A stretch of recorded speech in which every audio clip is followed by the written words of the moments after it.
Let me begin with a short storytelling before we get into the main gist. Be sure to like and subscribe. Meet Aubrey Drake Graham, whatever. You know him as Drake, the certified lawyer boy. But what you don't know is that Drake's career is like an episode of Jerry Springer. Messy, hilarious, and somehow still running. Everyone in the industry has beef with him. Literally everyone. Let's start with The Weeknd.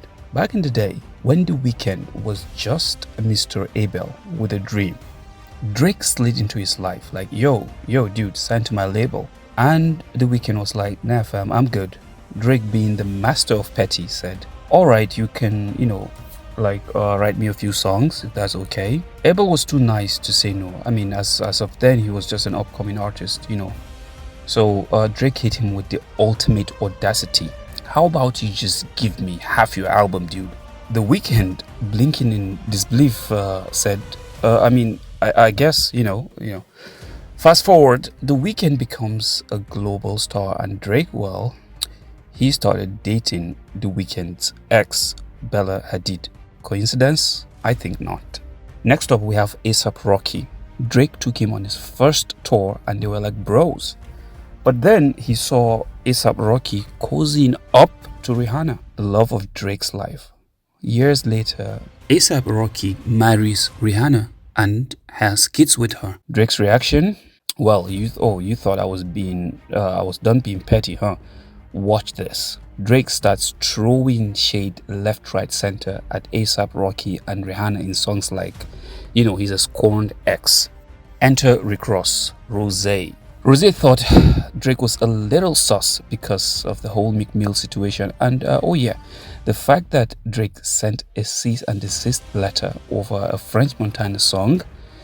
Ross was like, whatever, we cool, until Drake invited Rick Ross's ex-girlfriend to one of his concerts.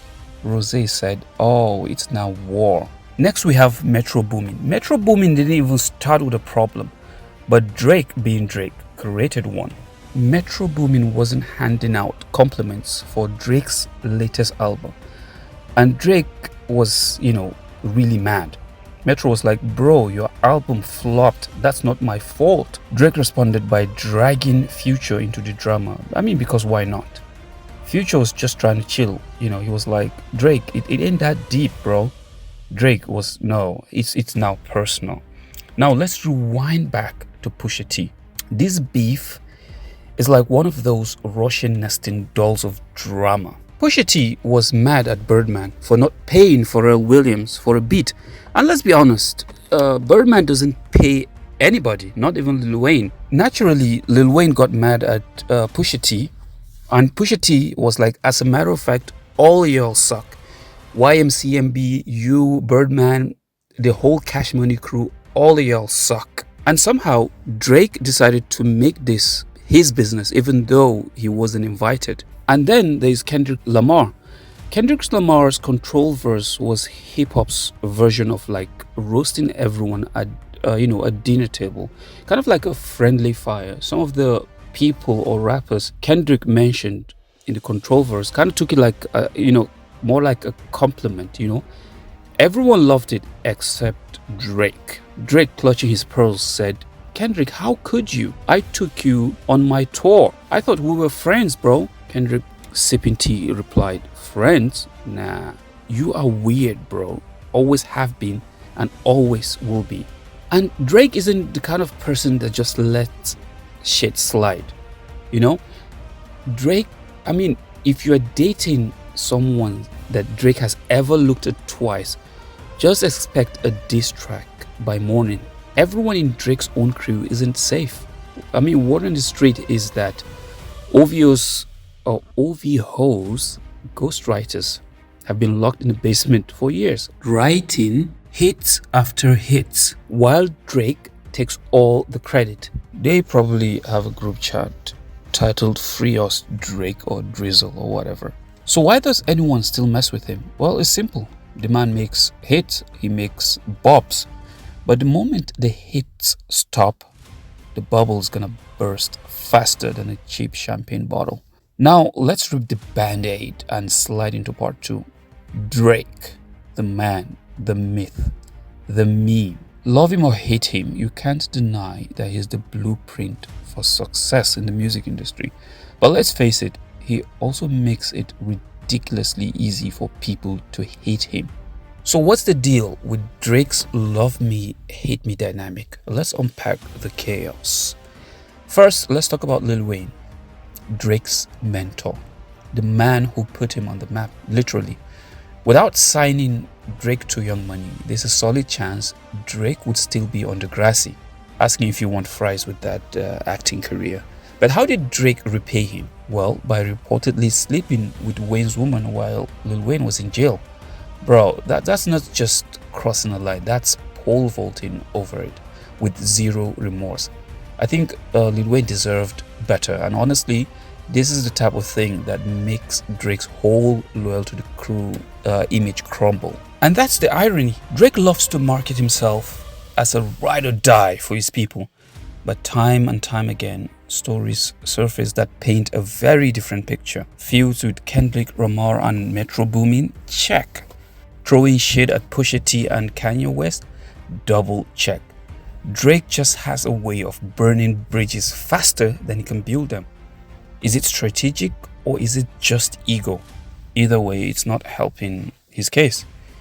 Let's not forget the ghostwriting drama with Meek Mill. That was a messy one. It put a dent on his reputation as a lyricist, making people question, is Drake a hip-hop legend or just a hit factory with a team of ghostwriters? Sure, he came out on top the battle with Meek Mill, but it left fans wondering if the man behind the pen is someone else entirely. Then there's the habit of being extra, whether it's adopting random accents like mine. He's like the UN of rap, trolling people online like a bored teenager. Drake's antics sometimes make him feel more like a caricature than a serious artist.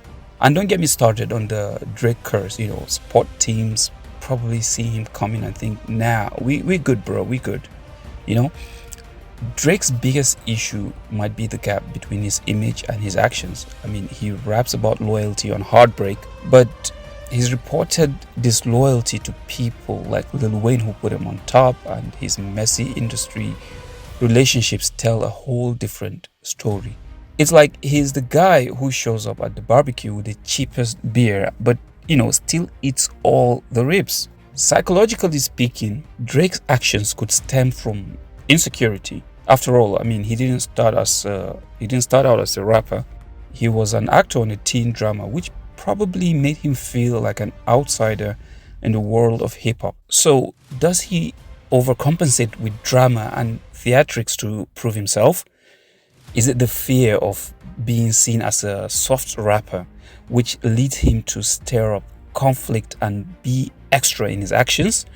It could also be a fear of losing his spot, at the top, making him act in a way that fuels this love-hate me circle. The music industry itself contributes to this whole mess.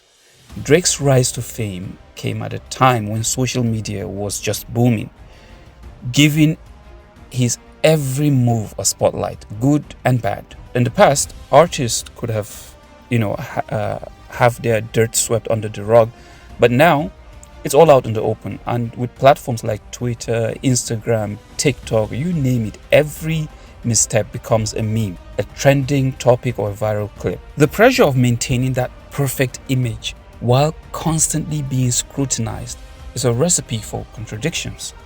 Now let's talk about how fans see all this.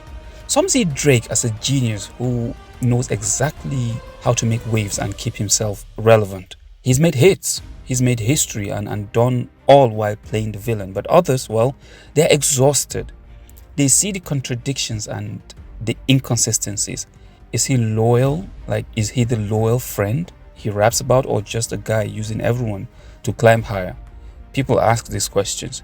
Industry experts too are torn. Some praise Drake's ability to stay at the top for so long, while others question if his antics might eventually catch up with him. And here's the thing, not everything Drake does is inherently bad. Some of it could be seen as, part of the industry game, part of the drama, throwing shade, and it's all part of the circle. But it's hard to ignore how often these actions seem self sabotaging. Is he being calculative, or is it simply a case of too much ego and too little loyalty?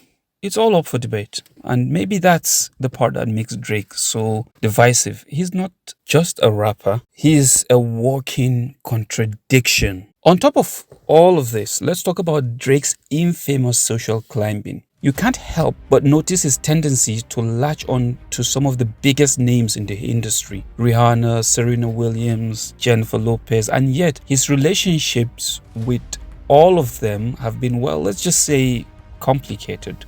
Whether it's the rumored romantic interest or using them, or their fame to boost his own, Drake's actions sometimes give the impression that he's not always as real as he claims to be.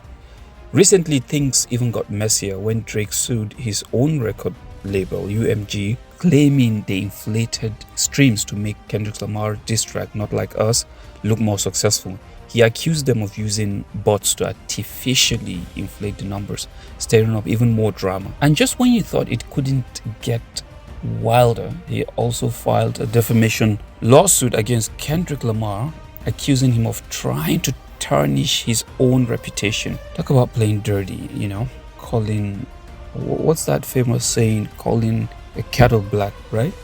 And speaking of drama, let's not forget the Metro Boomin situation. When Metro's mother tragically passed away, Drake's response, well, let's just say it wasn't exactly full of sympathy. Drake reportedly reached out to Metro Boomin, but only to ask for his beats. Zero condolences, just straight to business. Where my beats at, bro? Give me my beats. So you see, this kind of behavior doesn't help with Drake's image of being caring, loyal, all the things he raps about. Let's not also forget about Drake's relationships with high profile celebrities, which I've mentioned before, which has always raised eyebrows. It often seems like he has a knack for attracting the most famous names in the entertainment world. From Rihanna, Jennifer Lopez, the guy definitely has a type, and it's high status. Some critics argue that these connections may not be purely romantic, but rather part of his social climbing strategy. Call it networking or whatever you will. Drake's ability to attach himself to the right people at the right time has definitely played a role in his rise to the top. But there's even a darker side to Drake's personal life too. Allegations have surfaced about his communications with minors. In 2008, he was criticized for texting 16-year-old Millie Bobby Brown from Stranger Things at the time, who, by the way, was barely out of her teens. Drake's comments about their relationship were awkward at best, especially considering the age gap. It's one of those situations that make you wonder how much of this is genuinely innocent and how much of it is it just questionable. At the end of the day, Drake is an undeniable force in music. His success is staggering and his ability to dominate charts is almost unmatched. But his questionable choices, well, that's the stuff that fuels the haters. Whether it's ego, insecurity, or just part of being a global superstar, Drake is his own worst enemies when it comes to public perception. So is Drake the villain in his own story, or is he just playing the game better than everyone else? Whatever the case, one thing's for sure, Drake does lose sleep over Kendrick Lamar. But hey, let me know what you think in the comments. And that, my friends, is the Drake cinematic universe. Stay tuned for the next episode where Drake probably starts beefing with Siri for not playing his latest singles fast enough.